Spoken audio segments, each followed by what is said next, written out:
Vetsinza rangu vari kupi mandiziya musango ndokandwa mugomba zvisina mangwana. Yes. Munodziziva 9 months mandiziya musango kolayo zvava ndazive izvangu. Yerude kuvara chiti mamonya mamonya kukandwa mugomba zvisina mangwana. Akubvarura ngoma kwemuchinda anonziye Nikolayo pachena chidasa una nemoyo katsva kachiri kungopakurwa kachiri kungoburwa mwana mtara ndodzi ticheti 1 radio drive takuziparura inzwa unzwe vanogona kuchekeresa vana vasiri vavo handisi kunyengerera mwana handisi wenyu handinzwa kutamba natenzi ini ndafunga medha unhu wako unohuziva unouchamira wega pari zvino layo ndatoshinga ini ndatofika ndega kuna Nikolayo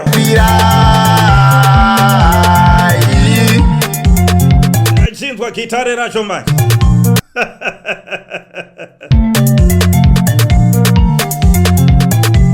2026 production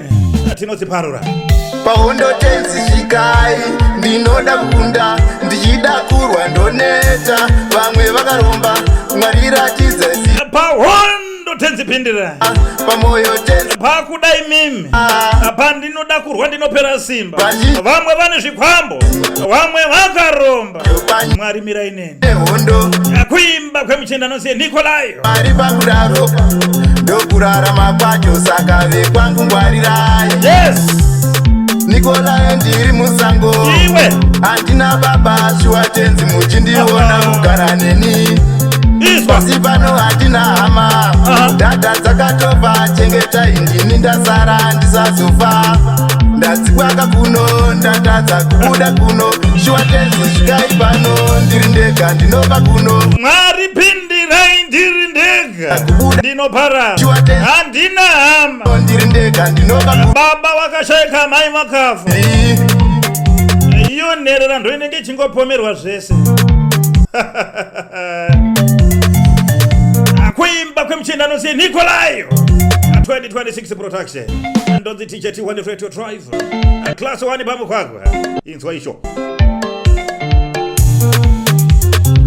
mandinzwa mwari musandaro upenyu kutenderera dada kunyomba ndichishaya nduzeka kudzungaira mabhinya zvekare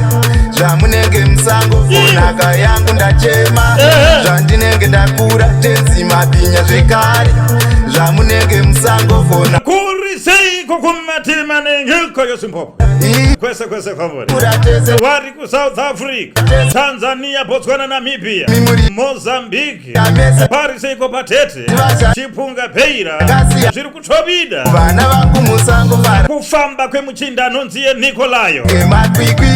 akakatsvaka hanzi ndachema mwari mirai neni dzimwe dzatinoti hama dzisi hama vatorwa vamwe pacho vanongoda mari yedu vakangoguta chete vatova vatorwa Nikolayo namo yangu Nikolayo hanzi chinovarwadza kusunungurwa kwetongi asi kusungirwa kwaro kwenge kusina basa ende munhu futi so ndodzi ticheti 1 radio drive icho